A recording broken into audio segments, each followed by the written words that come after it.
little shuffling around here. Good morning, everyone. Hidi Weichin Hiama. I greet you in the Miwok language from here. This is my ancestral homelands, and I welcome you to this place, and I thank you for coming here. Thinking about the topic of wildfires, every wildfire that happens, this just kind of floated through my head and listening to Oscar talking. Every wildfire that happens is somebody's homeland that's loved, that's burning. I want to start out with that. I was asked to talk about the impacts of fires and the relationship between fires and indigenous communities, native communities, and so I'll lead off with that. In thinking about fires from an indigenous perspective, fires are part of a very sacred bit of knowledge in our way of understanding the world.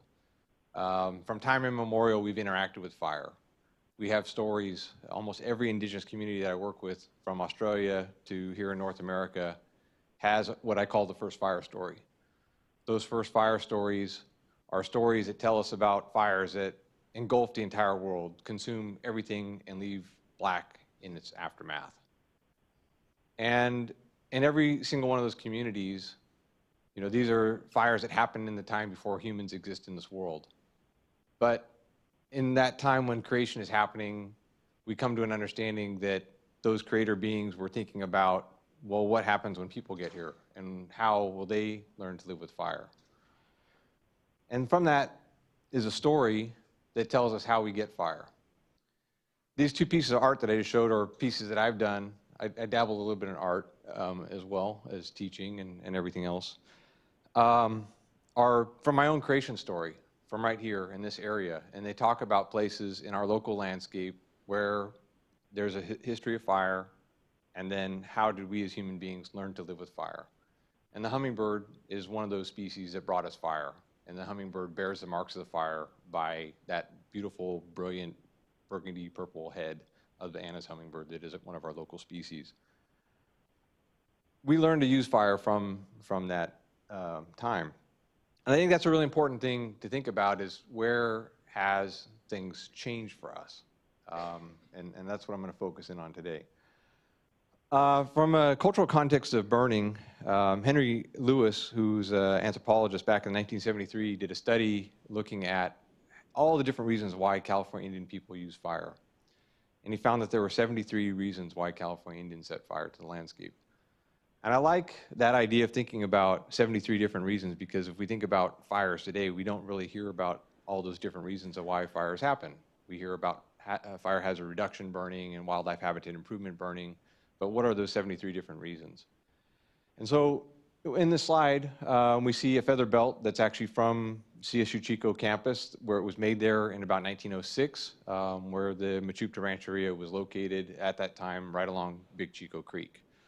That belt is made out of milkweed. It's got feathers from acorn woodpeckers, snow goose, and mallards. And to me, that represents a landscape that's very well taken care of. If you can find all those resources today, you're doing great. Chances are you're not going to find them. But if you manage your landscape right with fire, you're going to have all those things. Fire was used for travel corridors, for conservation purposes, for medicinal plants, game management, basketry resources, going on, and even for fisheries management.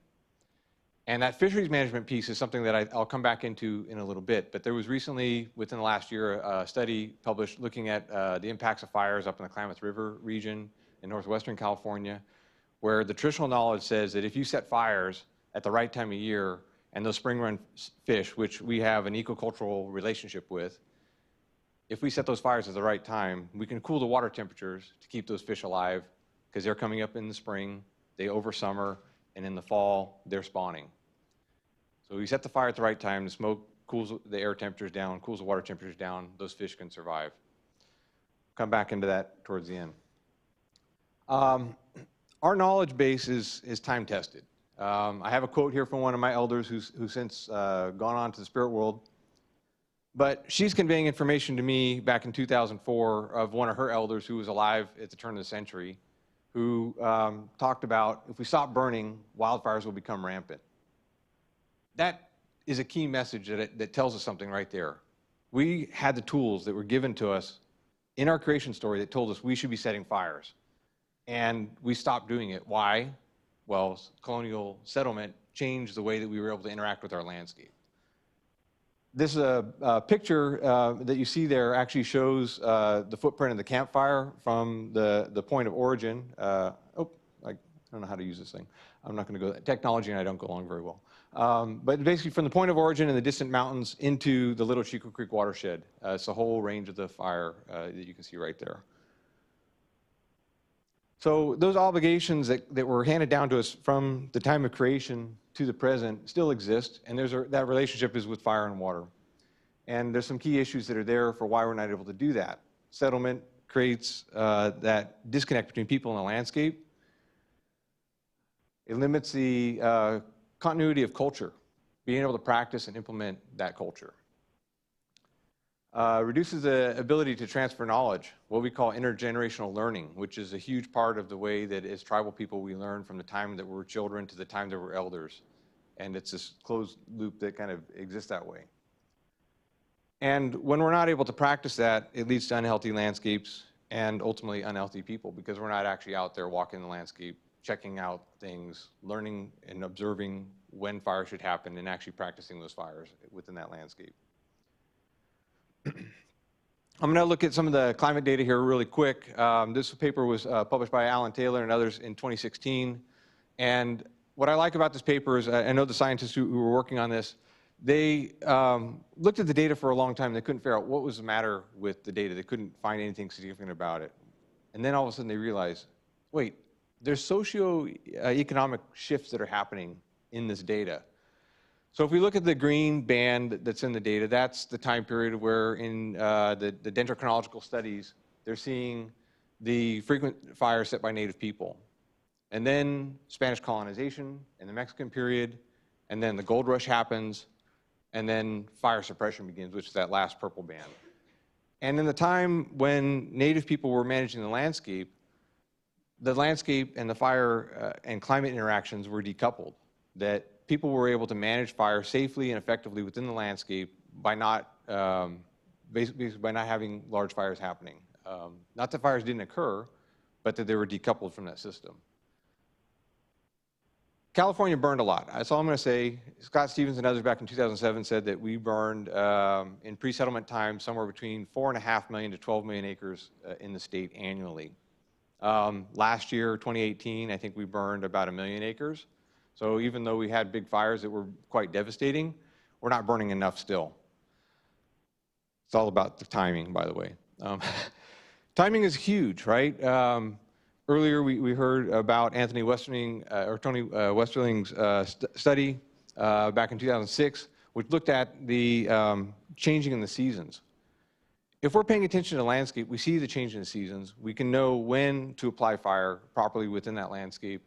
And while the season is growing, our dry season is increasing in its length.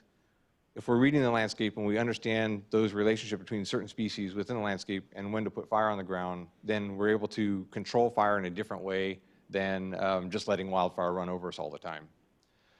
That goes all the way back. We look at this paleo climate study by Swetnam and others in 2009, and we see the relationship between tree rings and drought severity and so forth. And my point is if we're looking at the situation of what's going on right now, and certainly it's bad, but we as indigenous people have been here dealing with this since time immemorial. And we've been able to adapt through climate change to bring fire to this landscape to make it resilient. What wildfires do impact us, right? I think about right now, just this last week, this image here is from the Paddle Prairie Métis settlement up in Alberta. Sorry, I was typing this up pretty late last night. The community was burned. I think there were 15 residences that were lost. We're not immune to wildfires if we're not using fire actively within the landscape.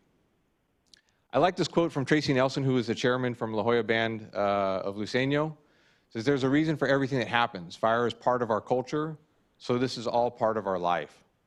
This is a quote in the LA Times after Tracy Nelson lost his house during one of the, I think it was a witch fire down in Southern California. Just realizing it's just one of those things that we have to deal with. There's a lot of different considerations that we have to think about with fires.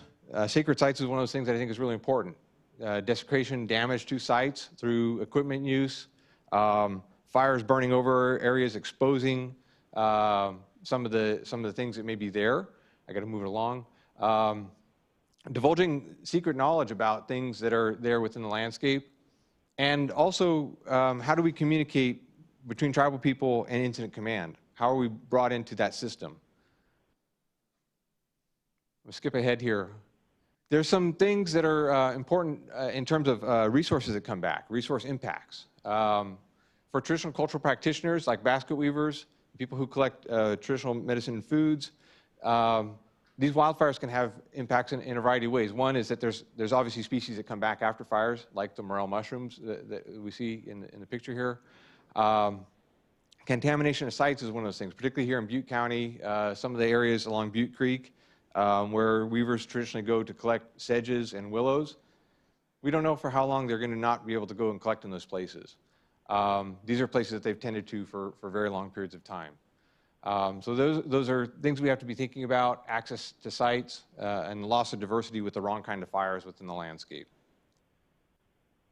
Currently, when I think about the impacts of the campfire itself, there are things like site monitors who are going out doing work to look at the cleanup of residences up in the town of Paradise and other areas.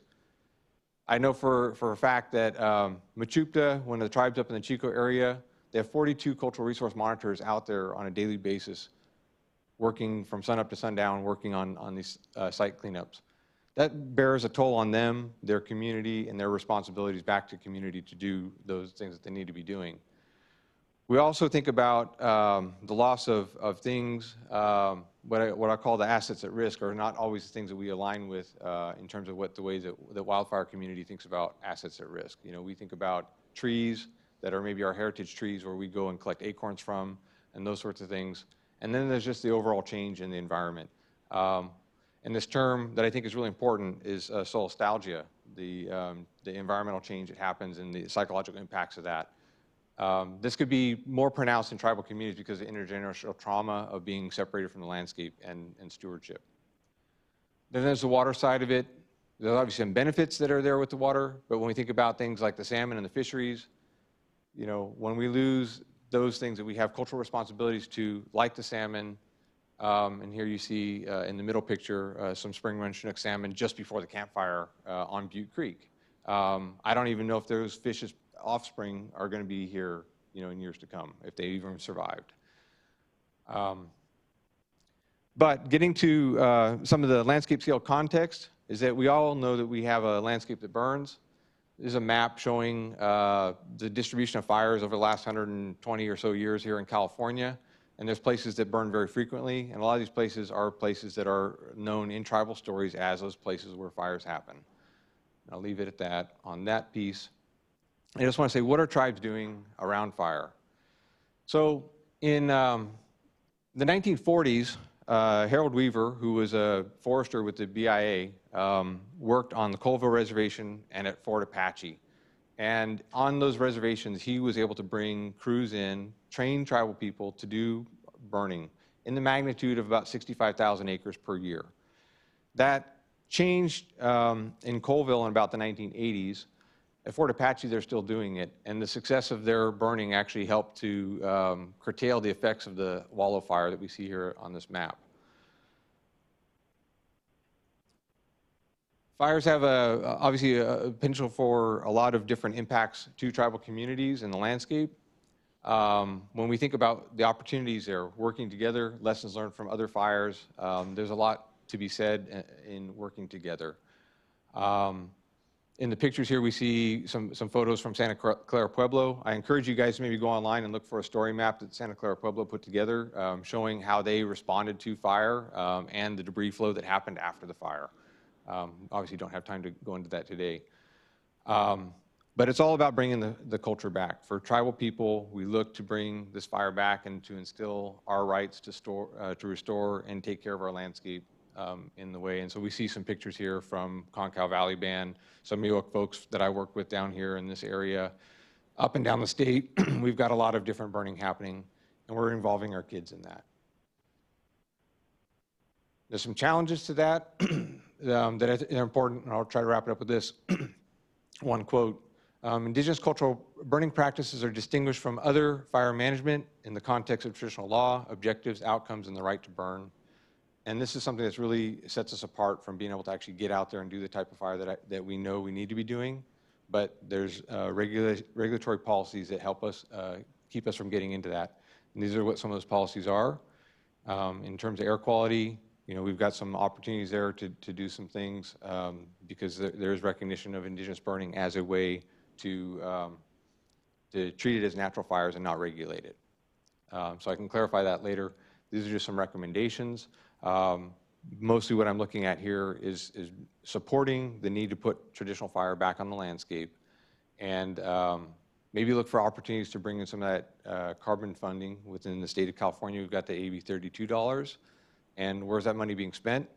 Well, they send a lot of that money out of state. They send it to tribes out of the state. They send it to the Amazon. It's like it needs to be spent locally so we can help to protect our forests locally.